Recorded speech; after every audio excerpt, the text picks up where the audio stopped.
It's been a bit of a struggle, but Harlequins can take a big step to the knockout stages today. And at La Défense, we are underway. And those two... I think they might need that at the moment, though. Yeah, Laurent Travers heading up to the management board. And Stuart Lancaster coming in. There's Le Garec, just trying to ease his way into the 22. So Racing with a first real opportunity here. Strong first defence there from Quins. Le Garec looking for the inside ball, and Imhoff coming off his wing, and Woki gets it moving again, and now Racing really can attack this line, and the ball sits up nicely. Opportunity, and try comes for Racing. It went from Gelong to Ficou, and the captain scores. The early try will do wonders for them. Motivated or not, they know how to play rugby, and they know how to play rugby wide. Look at the offloads, forwards, backs. Little bit of a look on the bounce. Gelong, lovely step, he could have walked over himself, he could have scored, but he pops it up to the skipper and over he goes. All started from a really nice break from Le Garec. Little show and go, ball back on the inside. And it's just such nice play. It's a willingness to keep the ball alive, even if it goes on the ground. And in comes Kerr, moving freely now. Marcus Smith moves it deeper. Out wide it goes from Marchant to Morris. Morris for the corner. Batters his way over. Try for Harlequins. I'm not sure he's grounded it. Has he got it down at the second attempt? Was he kept up? Grounding, and then the player turns, and there's no grounding thereafter. Okay, well, so ball's held up, no try. No try. The ball is clearly Is it Le Garec underneath him? Ball's held up. Well, that's interesting though, because as you said, on-field decision was a try, so they've got to prove otherwise, and Aaron Morris denied. Height from the back row. There is Boudon as the link for Camille Shah, and on it goes. 6 across the line. Advantage as well to Racing as Siley carried it on. Oh, and a try for Racing! And it goes to Ketione Kamikamika. Going to drive, but then it's just the ability to carry through here. You watch Will Evans, he blitzes out the line, reads the wrong defender, thinks it's going to the out, the wrong attacker, sorry, thinks it's going to the out. In 3 games. Quins, by contrast, they are at home to the Cell C Sharks. Oh, and Joe Marler, crowd didn't like it, but it was just a good hefty hit. Racing with a chance here. Boudon, here he goes, the back rower. He can fly, he has support, and what a start to the second half. Racing score. Siley goes over. Yeah, so he takes the credit, but we spoke about Boudon before. His ability to just break defences and quick defences and accelerate away from them. But they go through the phase really well. Lovely pass again out wide. Look at the acceleration from him. He runs away from the cover, puts the ball right out in front of Saili. Same move again, just change it slightly. To the middle they go. Once again, they try and get this maul moving. And Racing 92, desperate to defend here, but the maul is moving for Quins once more towards that line. No. Danny Kerr dives and scores. Brilliant from the scrum half. But it's collapsed, it goes down, it's play on, sells the dummy. Rocky just can't get in position quick enough. Almost got his hand under it again, but Danny's got it down. Racing trying to put pressure on here, but actually Quins are getting go forward. It was almost a penalty there. Marcus Smith has it, little show, and then goes on his own. Beautiful for Marcus Smith, gives it now. And the try is scored. What a try it is as well. And Caden Murley gets in. And it was scored by Murley, but Marcus Smith, that was wondrous from the fly half. Welcome back, Marcus Smith, from your injury. This is what he does well. Fakes, accelerates, Saili knows he can't get to him. He goes again, gets past the cover. Gallant's got to step forward just in case, and then he bullets the pass out to Murley. There's that acceleration, gets him through the cover. You can't leave the outside channel. Ficou has gone way too early. He's left his inside centre with gasping at air.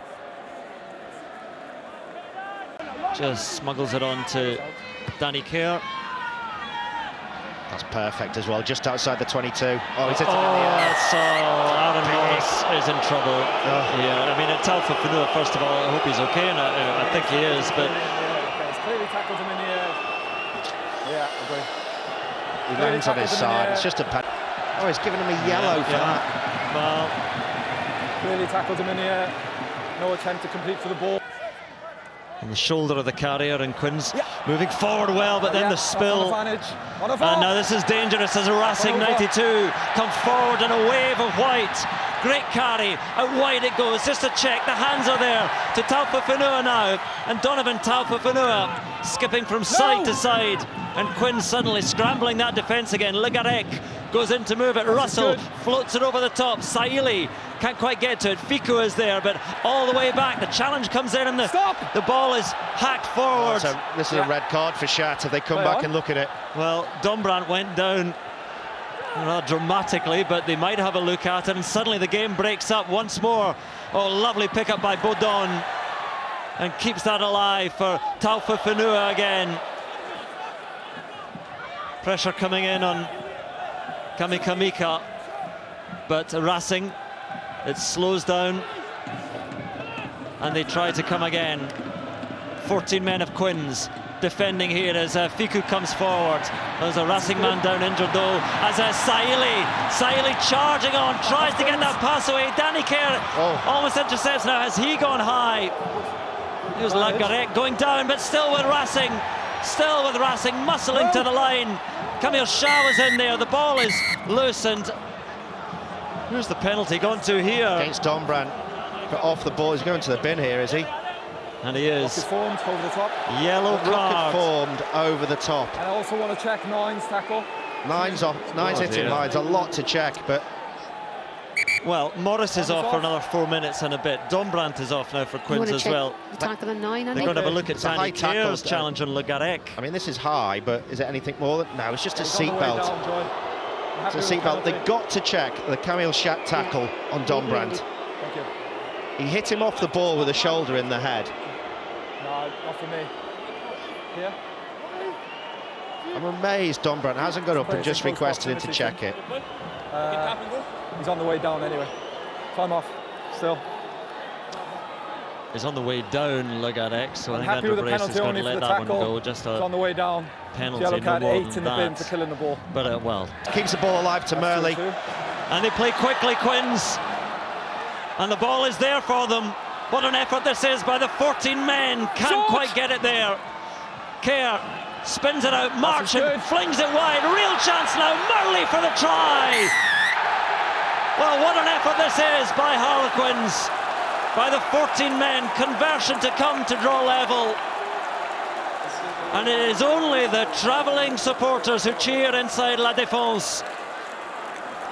Absolutely everywhere defensively. And you just see there, Spring doesn't quite get there, does he?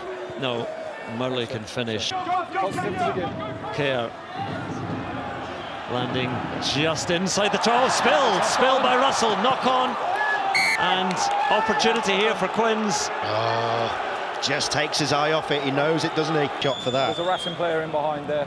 Well, Andrew Brace saying there is a Racing player in behind. So 21 is coming in behind, and that is deliberate knock Gibert. on and yellow card. Oh, Yes. Yellow card. I agree. Yeah, it's definitely yellow, but it's not a penalty try because 21's in behind, right? so Donovan Taufifenua is going to be Yellow off card here. only. I agree. And the Quins fans cheer again 21. because they are going to have the man advantage going into 21. the last 8-9 minutes here. Just about to take their place in the knockout stages with a victory here. Outside 15. Good take by Dombrandt back in the field, and look at them all roaring. Down it goes, penalty. I mean, that was heading for the try line. Kerr goes in, Oh, what a kick. sends it over, can't quite reach it, but they'll come back for that penalty, and it's another card. 17. And the man heading off is Eddie Benarous, I think, the replacement prop. It is. It's the new inside centre versus the old one. Hester Hazen versus Healy. Who can he stop him? Stay up one. Harlequins just beginning to get a little bit of go forwards.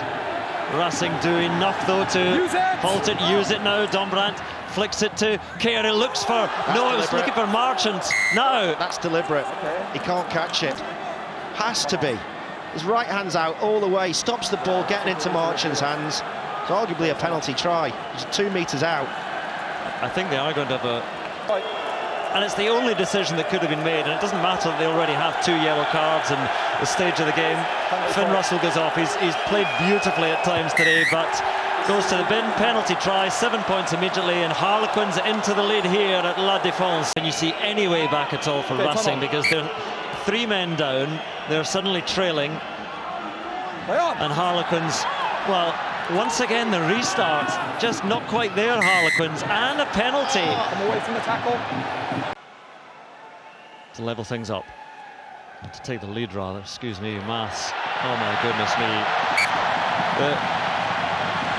What a game we're having here at La Défense. There are 12 on the field for Racing 92. 1 minute remaining. Have to win the line out here. Oh, it's stolen by Racing. What a win that is. And Le Garrec gets them going again. The dozen who remain are performing heroics for the home side here.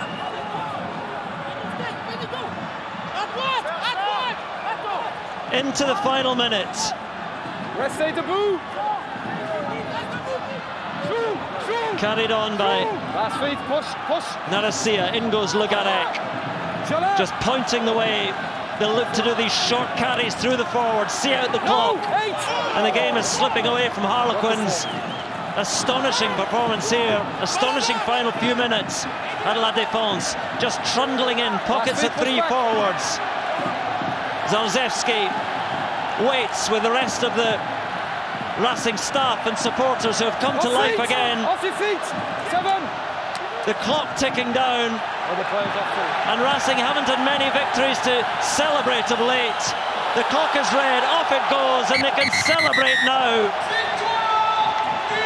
Well, they had victory, then they were staring at defeat, and they take victory in the end. And Harlequins, that is going to hurt. They will take 1 point from this trip to Paris, but they thought they had it all, and instead they'll have to do it all next week to qualify.